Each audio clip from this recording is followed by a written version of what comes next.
दीवाने हैं बजरंग बली के, प्रेम से सबका सम्मान है। और हल्के में मत लो मेरे भाई, शास्त्र और शास्त्रों का सबका बहुत ज्ञान है। राजा भैया जिंदाबाद जिंदाबाद जिंदाबाद, राजा भैया जिंदाबाद जिंदाबाद जिंदाबाद।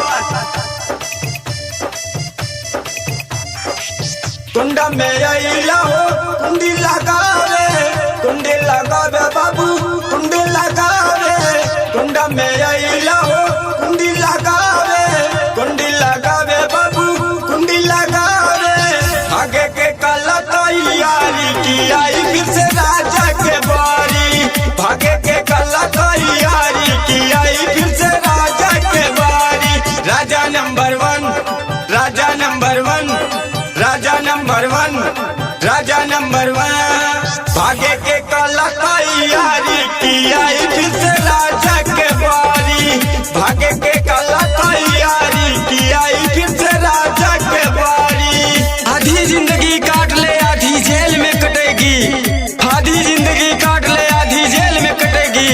और गोली तब तक चलेगी जब तक नाल ना फटेगी, जब तक नाल ना फटेगी।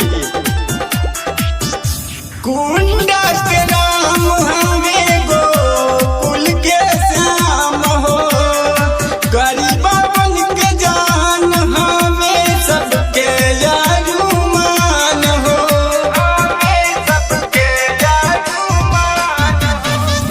कुंडा के नाम हमें गोकुल के श्याम हो, गरीबा बन के जान हमें सबके गाना गवाइए से हो जाए ठंडा, छोड़ी के माइक भगवा होना था। आगे के काला तैयारी की आई फिर से राजा के बारी, भागे के काला तैयारी की आई फिर से राजा के बारी। राजा नंबर वन, राजा नंबर वन, राजा नंबर वन, राजा नंबर वन।